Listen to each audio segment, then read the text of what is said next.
Ashama harka fuunee bakka jirtanitti nageenyi keenya isin haa ga'u isiniin jennaa. Chaanaalii kanaaf maatii hin ta'in yookiin sabiskiraayib gochuudhaan chaanaalii yuutuubii dhimma aadaa Oromoo keessaayyuu dhimmoota Arsii irratti xiyyeeffatee hojjetu kana sabiskiraayib ka gootan yaamichi isinii dhiyeessina. Egaa yaamichi keenya guddaan kaan duratti kan isin beeksifne jechuudha. Oromoon Arsii yookiin ilmaan sikkoo mandoo yaa'ii qabu. Yaa'iin kunis iddoon itti geggeeffamu godina Baalee Bahaa aanaa Laga Hidhatti dhaddacha Heerootti. Guyyaan yaa'iin kun itti geggeeffamu ammajjii 1 hanga ammajjii 3 bara 2018tti. Kanaafuu Oromoon martinuu irratti affeeramtanii jirtu. Miidiyaaleen martinuu akka irratti affeeramtanis abbootiin gadaa Wirtuu Odaa Roobaa yaamicha isin dhiyeessanii jiranii. Kanaaf hanga guyyaan sun ga'uuf ergaalee karaa adda addaatiin abbootii gadaa haadholee siinqee dubbisuudhaan isiniin ga'u keenya kan itti fufnu ta'a.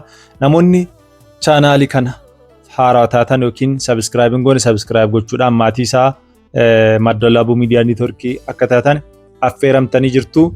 Guyyaa har'aa kaa qabna. Egaa kaa kennas isin beeksifnutti deemnaa daqiiqaa muraasa booda kan walitti deebinu jechuudha. Ashama harka fuunee hordoftootaa fi daawwattoota keenya walitti deebinee jirra.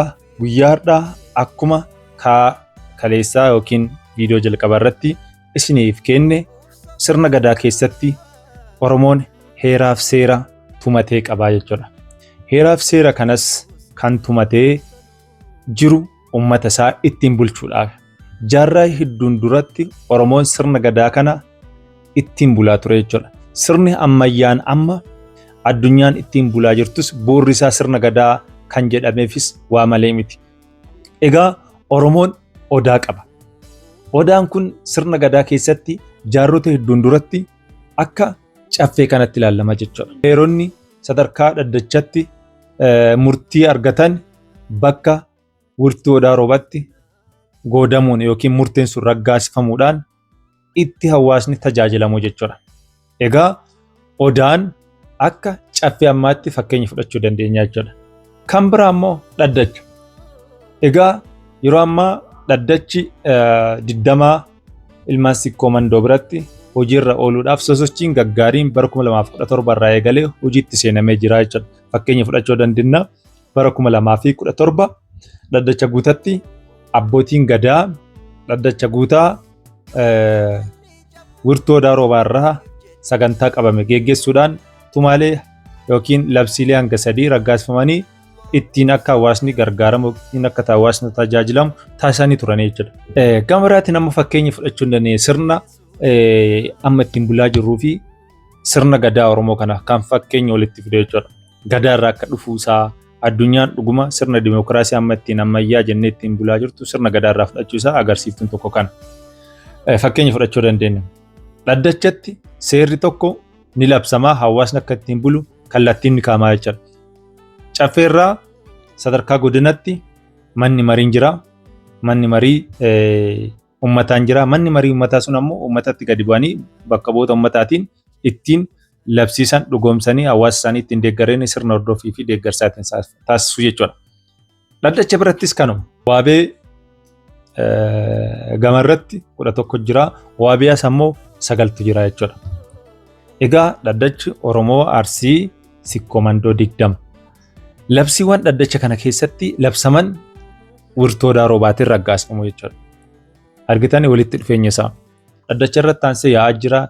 Yaa'a kanarraan ammoo baay'ima jira. Baa'imarraa ammoo arda jira. Ardaanis seera isaa labsee seera isaa sadarkaa dhaddachatti labsame san hawaasa isaa ittiin bulchaa ture jechuudha. Kana jechuun caasifamni sirna gadaa keessatti diimokiraasiin inni eegu agarsiiftuun isaa tokko kana jechuudha.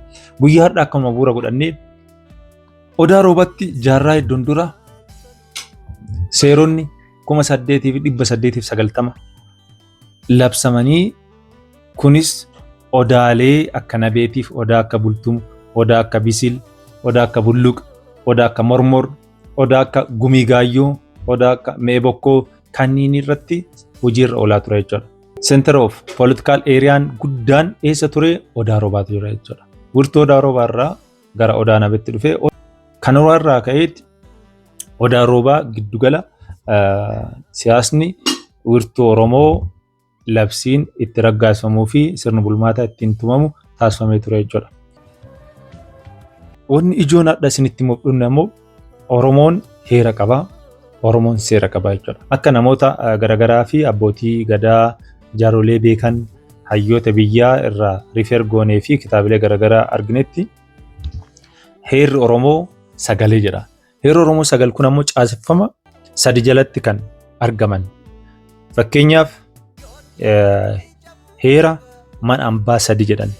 Heerri mana hambaa sadi kun ammoo waa sadiif jala qabata. Tokko heera danuu jedhan. Heerri danuu kun ammoo namni tokko yakka tokko beekaa yoo hin raawwanne taate ta'e jedhee yoo karoorsee yakka tokko hin raawwanne yakka lubbuu baasus kan namas kan bineensas Oromoon dur muka akka hoyyuutti ilaalu jira. Muka sanii yoo seera ala namni tokko waan tokko godhe yookiin cabse yookiin mure ni gaafata jechuudha. Kana jechuun heera danuu keessatti namni tokko beekaa yoo hin raawwanne heera danuu keessatti hin gaafatamu jechuudha. Bifa kanaan kaleessa Oromoon heera isaa keessatti heera uumaa hambaa sadiin keessatti heerri danuu yakkaan kan nama hin gaafachiifne ta'uu labsee ture jechuudha. Heera hambaa sadiin jalatti ammoo inni lammaffaan heera yakkaati. Heerri yakkaa kun namni tokko ta'e jedhee karoorsee yoo badii raawwate lubbuu baasuus danda'a, miidhaa qaamaa geessuu danda'a. Yoo yakka raawwate yakka kanaan ni gaafatama jechuudha. Heera keessatti abbaan gadaa kaleessa wiirtuu Odaa Roobaa irratti heerota san keessatti tumee jira jechuudha. Isa kana jechuudha. Gama biraatiin ammoo heera hambaa sadan san keessatti inni sadaffaa heera hariirooti. Heerri hariiroo kun hawaasni akkaatama walitti dhiyaatuun gosaan balbalaan akkaataa walitti dhiyaatuun ittiin bulaa jechuudha. Kana jechuun hariiroo hawaasummaa qabaataa, wal gargaarsa jiraa, dhimmoota jiruuf jireenya keessatti yeroo namni tokko lubbuun darbe tumaalee garaagaraa kan labsii dhaddachaan bu'uura godhatee labsamne garuu hawaasummaa san keessatti heera eeggamee raawwatamu jechuudha. Namni tokko ollaa tokkotti lubbuu yoo darbe hawaasni Oromoo akkaataa ittiin sirna geggeeffatu jira. Namni tokko gaafa gaa'ela raawwatu hawaasni Oromoo akkaataan ittiin gaa'ela raawwatuu fi raawwachiisu jechuudha. Kun ammoo hariiroo uummataa kan jennuun heera isa kanaa jechuudha. Egaa lammaffaa irratti heera sagal qaba jennee jirra. Heerota sadii kaafnee jirra. Lammaffaa irratti argamu qabxiilee sadiif jala qabu heera fannoo jedhama. Heerri fannoo kun ammoo kaleessa hawaasni Oromoo sirna gadaa wiirtuu Odaa Roobaatti kan tumatee ittiin bulaa ture. Maraattuuf heera jira, dubartiif heera jira, daa'immaniif heera jira jechuudha. Namni tokko gaafa daa'ima tokko irratti miidhaa geesse Oromoon akkaataa ittiin gaafatamu jira jechuudha. Heera tumatee jira jechuudha. Dubartii tokko namni tokko yoo miidhaa irraan ga'e beekaa ajjeese heera kana jalatti kaleessa tumee jira jechuudha. Heera kana jalatti gumaaf gubatu jira. Namni tokko beekaa yoo gumaa tokko galche akkaataan gosti irraa fixutu jira. Garuu namni sunis akkaataa itti gaafatamu jira jechuudha sirna gadaa keessatti. Kanaafuu heera fannoo keessatti mirgi dubartii akkamitti eeggama, mirgi daa'immanii akkamitti eeggama, mirgi nama sammuun isaa sirriitti hin hojjenne akkamitti eeggama kan jedhu as keessatti eeramee ture jechuudha. Meeqa jennee jirra? Heerota Oromoon kaleessa wiirtuu Odaa Roobaa jalatti tumee ittiin hawaasaa bulchaa ture jaa'irree jirra jechuudha. Inni dhumaa fi inni sadaffaan kan labsii sadiif jala qabu heera daboollaa jedhama. Inni sadaffaa yookiin inni dhumaa heera daboollaa yookiin heera ragaa sobaa jedhan. Inni kunis baay'ee ijoodha. Heerota Oromoon kaleessa tumee ittiin ol bulchaa ture keessaa inni kun baay'ee ijoodha. Tokkoffaan namni tokko hawaasa Oromoo keessatti uumaa isaa waan sodaatuuf, hawaasa isaa keessatti safuuf safeeffannaa waan jiruuf waan argine arge jedhu hin kakatu. Kana keessatti tumee jira jechuudha. Waan hin argine argen jedhu. Waan hin beekne ni beeka jedhu. Ragaan sobaan jiru jechuudha. Ragaa sobaatiin walitti rageessuun hin jiru. Amma ilaala aadaa heera kana irraa magneeti dhaloonni ammaa heera kana eegaa jiran moo eegaa hin jiranii? Namoonni gurguddoon abbootiin keenya eegaa jiran moo eegaa hin jiran kan jedhu as keessatti beekamudha. Dhimmoota sadii jira. Heera daboollaa yookiin ragaa sobaa kan jennu kana keessatti. Tokkoffaa namni tokko osoo waan tokko hin argine ni arga jedhee hin kakatusiisu hin kakatus. Inni lammaffaa immoo waan hin beekne ni beeka jedhee hin dubbatu namatti. Waltajjii uummataa irratti waan hin beekne hin beeku jedha. Dubbachuunis irraan barbaachisu jechuudha. Sadaffaa irratti waan hin dhageenye dhaga'e jedheeti ragaan bahu jechuudha. Dhimmoonni sadiin kunniin heera daboollaa yookiin ragaa sobaa keessatti kan xiyyeeffannoodhaan wiirtuu odaa roobaa irratti tumamanii Oromoon kaleessa ittiin bulaa jira jechuudha. Egaa kabajamtootaa fi hordoftoota keenya qabxii lammaffaa Oromoon kaleessa ittiin bulaa ture seera heera jalatti seera jira seerri dhaddacha irraa waan fudhate kana seera jalatti tumatee ittiin bulaa tureera. Egaa walitti dachaanee jirra. Oromoon kaleessa akkuma heera keessatti dhimmoota 9 amma isiniif kaafne kana keessatti safuuf safeeffannaa isaa eegee wal kabajee wayyuuf kabaja kennee jiraataa ture. Seerota keessattis dhimmoonni baay'ee xiyyeeffannoo hojjetamaa turan ni jiru jechuudha. Seerota dur odaa roobaa jalatti yookiin wiirtuu odaa roobaa jalatti tumaman 8,890 jennee jirra. Seeronni kunniin ammoo akkaataan gumaa itti dhumu jira. Akkaataa hariiroo hawaasummaa itti waliin jiraatu jira. Akkaataa sirna fuudhaaf heerumaa ittiin geggeessu jira. Seerota kana jalatti tumamanii labsii kanaan bulu jechuudha. Bineensi bosonaa Oromoo biratti kabaja qaba. Kabaja kanaaf ammoo seera tumatee qaba Oromoo. Muka wayyuutu jira. Muka kanaafis kaleessa Oromoon seera tumee seera kanaan bulaa ture jechuudha. Seera asaasaa jira. Seerota Oromoon 5 qaban keessaa ijoon seera 5 qaba Oromoon jedhan. Tokko seera asaasaati. Seerri asaasaa kun akkaataan hariiroo hawaasummaa akka cimuuf namni akkaataa ollaan walitti dhiyaatuun gosaan balbalaan ardaadhaan akkaataa walitti dhiyaatuun labsii dhaddachaa san bu'uura godhatee garuu kan hin labsamne waliin jiraatu jira. Akkaataa nama du'e ittiin awwaal akkaataa nama dargaggeessa ga'e dargaggeetti geette sirna gaa'elaa isaa ittiin raawwachiisan seera asaasaa keessatti tumee jira jechuudha. Seera kana labsee Oromoon itti wal bulchaa ture. Namni tokko qabeenya qabaaf tokko qabeenya hin qabuuf akka barbaade sirni gabbaraa. Seera asaasaa keessatti wanni beekamu hariiroo hawaasummaa cimsuudhaaf akkaataan sirna gaa'elaa keessattuu bara darbe dhaddacha guutatti dhimmi seeraa wal qabatu labsiilee 9 bara darbe raggaasifaman keessaa dhimma fuudhaaf heerumaati. Sanniin keessaa kaleessa Oromoon Arsii akkaataa geega'uu isaatti fo'u jira. Akkaataa sirna gaa'elaa ittiin raawwachiisu jira.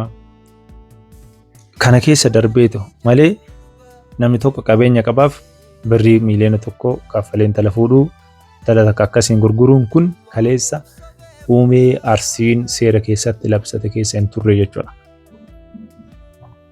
Seera asaasaa keessa jira. Inni lammaffaan fi ijoon hawaasni Oromoo ittiin bulaa ture seera basaqaa jedhama. Kun seera waliigalaa jedhama. Seerri waliigalaa kun ammoo inni ijoon dhaddacha Oromoo jalatti tumamee odaa nabee jalattis hojiirra oola. Odaa bultumis hojiirra oola. Odaa mee bokkoo jennus odaa gumii gaa'oo kan Booranni ittiin bulus odaalee nabee jalattis odaalee hunda jalatti seera wal fakkaataadhaan Oromoon ittiin buluun seera basaqaa jennaa jechuudha. Seerota kana keessa labsiilee gurguddatu jira. Labsiileen gurguddaan sun Oromoo hunda biratti hojiirra oolaa jechuudha. Akka seera asaasaan limitation hin qabu yookiin iskooppii daangaa muraasaan hin daangeffamu jechuudha. Inni sadaffaan seera goorooti. Seerri gooroo seera dhaddachaaf bu'uura. Seera basaqaatiif bu'uura jechuudha. Seerri gooroo kun Oromoon fakkeenya fudhachuu dandeenya.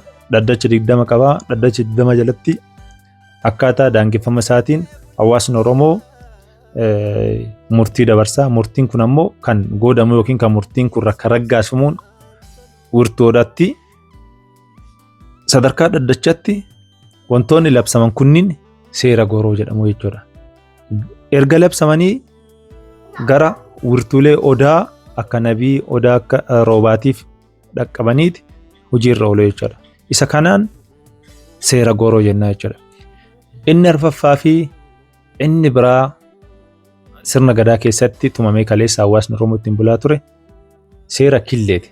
Seerri killee kun kan tumamee fi abbootiin gadaa yeroo seera kana cabsan yookiin akka carraa ta'e namni doongoraa uumama isaatiin yookiin waan gaarii hojjetan seera icciitii isaanii ittiin eegee abbootiin gadaa kunis seera san jalatti ittiin tumu jechuudha. Fakkeenyaaf namni tokko biyya tokko osoo bulchaa jiru pirezidanshaaliidhaan yookiin sadarkaa piraayim ministeriitiin yakka tokko raawwate seera maaliin gaafatan? Yeroo ammaa seera addunyaan keessa bultu irrattis namni akkaataa itti gaafatamu jira. Mana murtii idil addunyaa jennaan.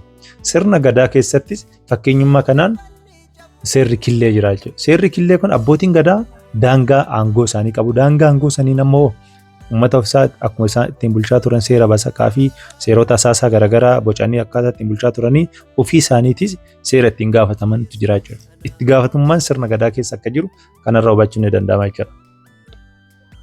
Baay'ee kan namarraa jiru seera killee keessatti icciitii abbootii eeguufis abbootiin gadaa sun akkaataa ittiin sirna kana ittiin bulchanis gamaaggamuudhaaf daawwachuudhaaf sirna hordoofiif deeggarsa gochuudhaaf seerri killee kun tumamee kaleessa jira jechuudha.